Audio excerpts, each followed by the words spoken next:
Už jsem tady zas. Já miluju Minecraft, je to můj svět, ve kterým jsem rád. Jmenuji se Miša, je mi 9 let a jsem jeden z nejvydělečnějších a nejmladších youtuberů na československé YouTube scéně. YouTube je internetová stránka, kam můžou lidi nahrávat svá videa a ostatní lidi se na ta jejich videa můžou koukat. A YouTuber je člověk, který umísťuje právě videa na tu internetovou stránku. Čau, já jsem Miša, no a vítám vás u názorového videa. Dneska se budeme povídat o zmrzlých vosech a takovýhle věci. Jdeme na to. Nejdřív jsme s bráchou natočili takový bizární video, jenom kde nadává na vosy, což vlastně byla věc, co říkal v autě, když jsme jeli ze školy. A říkal jsem, brácho, ty jsi naštvaný, že nemáš odběratele, tak natoč tohle a budeš slavnej. Tak jsme to natočili, já jsem se postaral o propagaci a tak nějak vznikly Mišovy šílenosti. A to, že bychom mohli nahrávat songy, tak mě napadlo až potom. Nejdřív byl song pro hejtry, což byla jakoby reakce na to video o vosách. A potom byl Minecraft song, což vlastně dostalo tu Mišovu tvář do povědomí všech dětí. Rádi mě nemáte, pořád mě nadáváte, plnote co říkáte, a je to strašně zlaté. Já z toho fakt mám radost a nežádnou zlost. Já z toho fakt mám radost a nežádnou zlost. Podporoval jsem je od začátku, akorát, že to první sprostý video bylo takový trošku ostřejší, takže to jsem se zasadil o stažení toho videa. A tak nějak se to uklidnilo na začátku a už pokračujeme trošku mírněji, když některé videa tu agresivitu v sobě mají jako znovu, ale už ne tak přímou. Fuck Hillary, fuck Donald Trump, I am the best, vote for me. Fuck Hillary, fuck Donald Trump, I am the best, vote for me. Shit! Tak mi od toho incidentu na začátku té Mišové kariéry, kdy jsme absolvovali několik stání u policajtů a na sociálce a na městě a podobně, tak od té doby už máme pokoj, situace se uklidnila, takže úřady pochopili, že Míša nepatří mezi ohrožené děti. Holt asi ne. Holt asi ne. Nebo to jeho ty černý. Ne, to je blbost. Jde se sklo. Jo, dobré, díky. Tak přímo tam. Půjdem těma schodama třeba. Taky má. Původně se kanál jmenoval Miša CZLP, což není moc dobrá značka, abych ji nějakým způsobem mohl prodat. Tak jsem přemýšlel, co tomu dát, jestli Mišovi blbosti, nebo Mišovi nevím co. A napadlo mě Mišovi šílenosti. Takže jsme ten kanál nazvali Mišovi šílenosti. Tohle je Miša!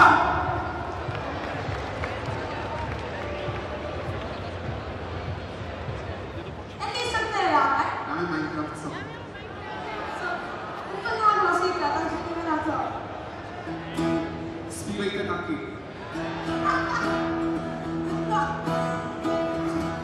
Já miluju Minecraft, je to můj svět, ve kterým jsem rád. Já taky žiju o to, já mám krásno. Minecraft je to lepší svět, než ten, kterým žiju. A možná nejsou žádný prostě.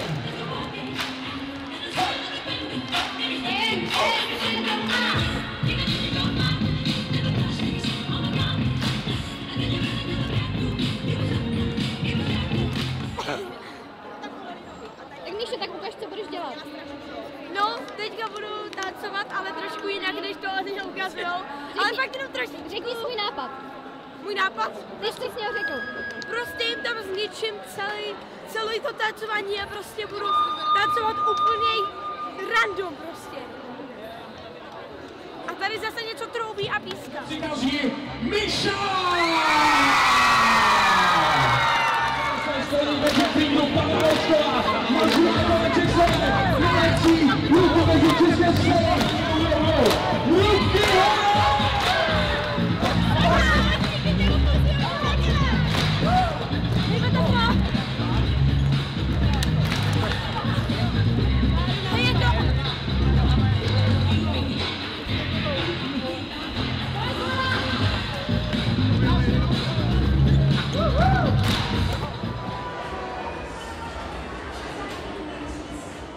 Co se týče té zahraniční popularity, tak tý jsme dosáhli prakticky stejně jako v té České republice, jenom to dalo trošku víc práce, ale podařilo se nám vlastně stejným způsobem zpropagovat na zahraničním trhu právě ten Pokémon Go song, což byla naše první písnička v angličtině. Pokémon Go every day. I play Pokémon Go. I play Pokémon Go every day. I play Pokémon Go. When I wake up, I'm grabbing my phone. I wanna catch them all. Jak a kdy jste se dozvěděla, že Míša s Oldou natáčí? Tak to tak vyplynulo tak ze souvislí normální situace. Jeli jsme autem, Míša z něco řekl,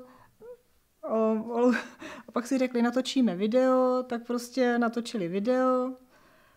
Tak nějak jako spontánně, no, tak jako až nakonec prostě začali na to reagovat lidi z okolí, jako jinak mi to přišlo jako úplně normální věc, kterou prostě dělají, akorát, že mluví někam do počítače nebo do kamery. OK. Tohle je můj pokoj. Tady natáčím veškerá videa. Tohle jsou dveře, u kterých natáčím videa typu ASK, nebo prostě videa, ve kterých jenom mluvím. Jak na český, tak na anglický. Tady točím i songy nějaký. Potom tady mám můj herní PC setup, tohle je Barbon Gold, tak se jmenuje ten počítač. Tenhle ten monitor je 4K, kdo by se ptal, a tady ten Full HDčkovej. Tady na tom normálně stříhám videa, hraju hry, dělám live streamy s taťkou, prostě všechno, co je na Let's Playway kanál, tak tady prostě na tom počítači dělám. A tady je taťkův počítač, neboli můj starý počítač, který teď používá taťka na to, aby se mnou live streamoval nebo hrál hry. Co říkáte na to, že Míša je úspěšnější než vy? No, je to samozřejmě přirozené, protože YouTube je médium pro mladé a já jsem na začátku ani neočekával, že budu na YouTube něco natáčet, takže když jsem začal natáčet, tak jsem nepředpokládal, že bych byl úspěšnější než Míša. A i to moje natáčení se přizpůsobuje tomu, abych jeho kanálu neškodil, takže po poradě s odborníky v branži jsem například zanechal zákulisí Míšových šíleností, protože to škodilo právě tomu jeho kanálu, takže je to přirozené a jsem rád, že je úspěšnější. Potom tady mám postel, ale na té posteli, to je nejdůležitější, tam natáčím i Chadwell Clay, nebo jak se to čte videa jemu, tak tady taky natáčím tady songy, takže to můžete znát, ale je tady můj YouTube button, takže krtek to je prostě největší cancer, protože si z toho hejteři ještě dělají srandu. Prostě, mě 9 let, mám krtka, vedle toho YouTube button, prostě si z toho všichni dělají srandu, ale mě to nějak tak nevadí. Tohle je můj pokoj. Natáčení probíhá tak, že je potřeba Míšu nějakým způsobem motivovat, aby šel pryč od počítače, protože vlastně hraje spíš na počítači. A nebo ho vykopat z postele a jdeme natáčet. Potom vlastně buď to točím já, nebo někdo jiný, ale většinou jsem teda režisér toho klipu, takže jako se to řídí jako mnou, to, jak ten klip bude vypadat. Snažím se tam dávat nějaké věci, co budou kontroverzní, ať už jeho tanec, Míšův, nebo jeho zuby, nebo třeba krtečka v pozadí a takové věci, co jako lidi naštvou, no. A tak najednou se spatříte a Jo, obejmou, to je dobrý. normálně do sebe vlítnete a obejmete se, úplně nejvíc, co to jde.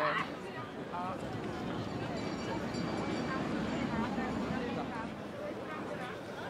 jo, pořádně to rozjeď, pořádně to rozjeď. Oh, jo, kurva jo, pořádně to rozjeď.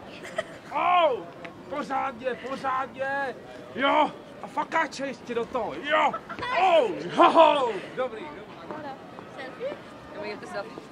Já, Jakub,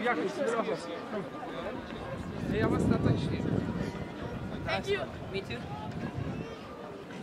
A potom, až se setím, takhle dá takový večerní záběry a já jsem to ještě nevymyslel, jo, ten klip, já to vymýšlím jako teď, jo. Já ani ten song ještě nemám nahraný. Beamer. He's the boy that sings the Pokemon song, doesn't he? You want to shake his hand?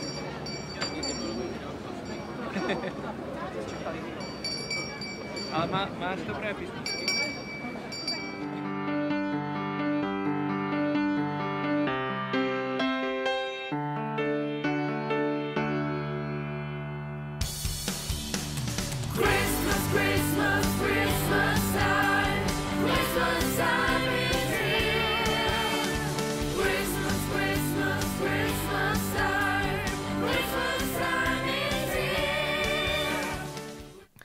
Můj největší dosavadní úspěch je asi to, že prostě jsem dosáhl na jednom videu přes 40 milionů zhlédnutí, což si myslím, že je dobrý.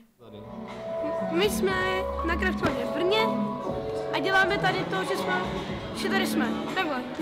Já vůbec nejsem vyšel.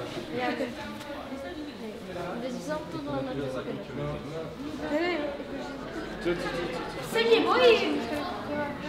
Jsem radioaktivní prostě. Ano, sleduji Míšovy šílenosti. Občas se na to podívám, jo, ale v poslední době jsem moc nesledoval, dřív teda trošičku víc, no. No, když jako vydá nový video, tak jo, ale jinak asi jako moc ne, no. Až tady nový videa. Míša mě zaujal svými videi, které jsou strašně virální a líbí se mi to zpracování, prostě, že je to tak famous a přitom je to takový bullshit. Protože to je prostě něco, co tady ještě nebylo. Je to prostě kluk, prostě, co točí videa, no točí, co si zpívá písničky, jako, to tady prostě nebyla taková kombinace, která prostě zabrala a to je asi důvod, proč je to prostě tak jako sledované. Já si myslím, že Míšu sleduje tolik lidí kvůli tomu, že má ten virální faktor na vysoký úrovni, protože dělá videa a ty songy hlavně o těch videohrách a tady to hodně rezonuje mezi těma lidmi. Dota je pro malý děcka, League of Legends to je pecka, loko, to mám rád. I play Pokemon Go every day, I play Pokemon Go. Já miluju Minecraft, je to můj svět, ve kterým jsem rád, ale už to neznám, to je špatný. Já rád těším Cobblestone, Diamanty, Redstone. Minecraft miluje to nejlepší jste. Neznám, dobrý.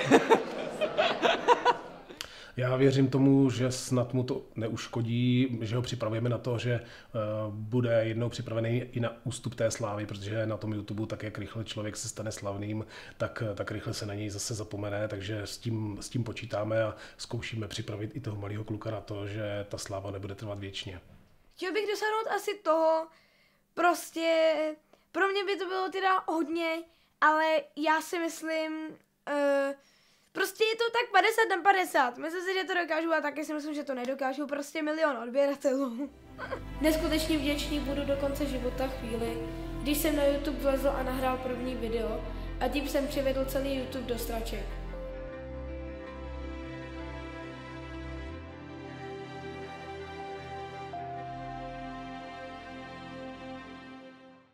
Já miluju Minecraft, je to můj svět, ve kterým jsem rád. Já rád těžím cobblestone, diamanty a redstone.